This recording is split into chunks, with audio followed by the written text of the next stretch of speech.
Sa mga adventurous persons dyan, huwag niyong palampasin na puntahan ito. At ito ang Blue Rock Lagoon, dito sa Sitio Anginan, Barangay San Isidro, Rodriguez, Rizal. Sana abot ang 30 pesos mo. Sa halagang 30 pesos ay makakapag-swimming ka na ng 1 to sawa dito. Sa may baba, ang area na kung saan medyo mababaw, pwede ang mga bata dito. Dito naman sa may right side, dito naman ang may part na medyo malalim. Ilang taon na ang tumadachi pero ngayon lang nakapunta ang aking best friend. At dahil nga ngayon niya lang ako napuntahan at ngayon lang kami nagkita ay hindi ko mapapalampas. Napauwiin siya kagad. Sinabihan namin siya na huwag munang umuwi pagkatapos namin kumain para pumunta at dumayo sa isang pasyalan dito sa Montalban.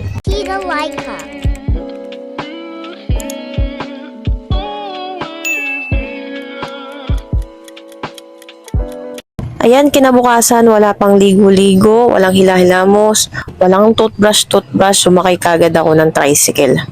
Napunta kami ngayon sa isang tagong lugar dito sa Montalban na masasabi ko magandang puntahan at napakasulit ng inyong ibabayad. Medyo looban ito ng Montalban and actually kahit taga rito ang aking asawa ay first time niya lang ito napuntahan.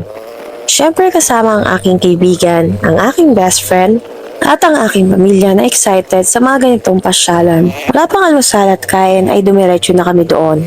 Medyo maalikabok ang daan dahil meron kaming mga kasabayang mga truck. Ang iba naming kasama kagaya ng aking papa ay sumakay sa motor. Habang ang iba sa amin ay naka-tricycle. Huwag kayong mag-alala dahil may mga tricycle na sakayan papunta sa lugar na ito. Expect nyo lang na magagarag kayo sa biyahe. Gawa ng pangit ang kalsada dito. Hindi ko alam kung inaayos to. Pero kahit ayusin man ito, ay lagi kasi itong nadadaanan ng truck. Kaya eventually masisira at masisira din ang daan. Kaya kung kayo naman ay nakamotor, konting ingat lamang po. Dahil may mga time na yung mga truck ay hindi humihinto, kayo ang kusang iiwas para sa kanila. Kung meron kayong face mask, mag-face mask kayo. Para naman sa mga batang dala ninyo, huwag niyo kalimutan na magdala ng jacket, tuwalya, face mask. Dahil maalikabok, jacket dahil para hindi sila lamigin. Alam niyo yon, maraming pasyalan dito pa sa Montalban ang hindi pa namin napupuntahan. Mga secret gem na alam niyong dapat malaman ng iba. Dahil taga Montalban naman na kami, mula sa pinakakanto nito, sa kanto ng Anginan ay it takes 15 to 20 minutes ang aming biyahe. Hindi mo pwedeng malaliin ang biyahe nito, gawa ng pangit ang kalsada. Makikita nyo rin sa video ko na maraming papalabas at papasok na truck dito. Ngayong maaraw ay maalikabok. Pero expect nyo na maputik ito lalo na kapag tag-ulan. Magandang puntahan ito lalo na at ngayong summer. Medyo dulo ito pero marami naman kayong pwedeng bilhan doon mismo. Meron din silang piso wifi. Yun nga lang wala kayong signal dito. Kaya bago kayo pumunta dito, ay sabihan nyo na ang mga dapat nyong sabihan na hindi kayo makakapag-text or makakapag-reply sa kanilang mga messages. Although makakagamit naman kayo ng wifi. Abot naman yung wifi sa mismong tent ninyo.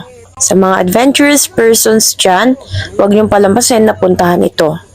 At ito ang Blue Rock Lagoon, dito sa Sitio Anginan, Barangay San Isidro, Rodriguez, Rizal. Sana abot ang 30 pesos mo. Sa halagang 30 pesos ay makakapag-swimming ka na ng 1 to sawa dito. Sa may baba, ang area na kung saan medyo mababaw, pwede ang mga bata dito. Dito naman sa may right side, dito naman ang may part na medyo malalim. Pwede pa rin naman ang mga bata dito. Yun nga lang, kailangan nyo pa rin ng guidance. Meron namang maaarkilahan ng life vest dito at ng mga salvavida. Nagkakahalaga ang mga ito ng 50 pesos to 100 pesos. Ang kanilang mga tent naman ay nag-ranges ng 300 pesos and above. Pumunta kami doon na wala kaming pamalit na damit. As in kung ano ang suot namin na yon ay yun ang aming pinanligo at pinang-uwi. Ang ganda nga ng suot ko nung time na yon. Naka-all white ako kaya pag uwi ko, dirty brown na ito. Ang sarap maligo dito, ang lamig ng tubig, nakaka-refresh. Ang kulay ng tubig dito ay green, may pagka-green po siya. May pagka-blue-green po siya, yan po ang tunay na kulay niya. May mga malalalim na part kaya konting ingat para sa mga batang nagsuswimming dito. Pagdating ng hapon ay medyo dumami na ang mga tao. Pwede rin po pala kayo ditong mag-overnight. May mga cottages dito na may mga rooms. May resort dito na may available room na kung saan pwede kahit ilan. Naka-double deck na kama for only 2,500, maaari na kayong mag-overnight dito. Tatandaan nyo pala na magdala kayo ng cash.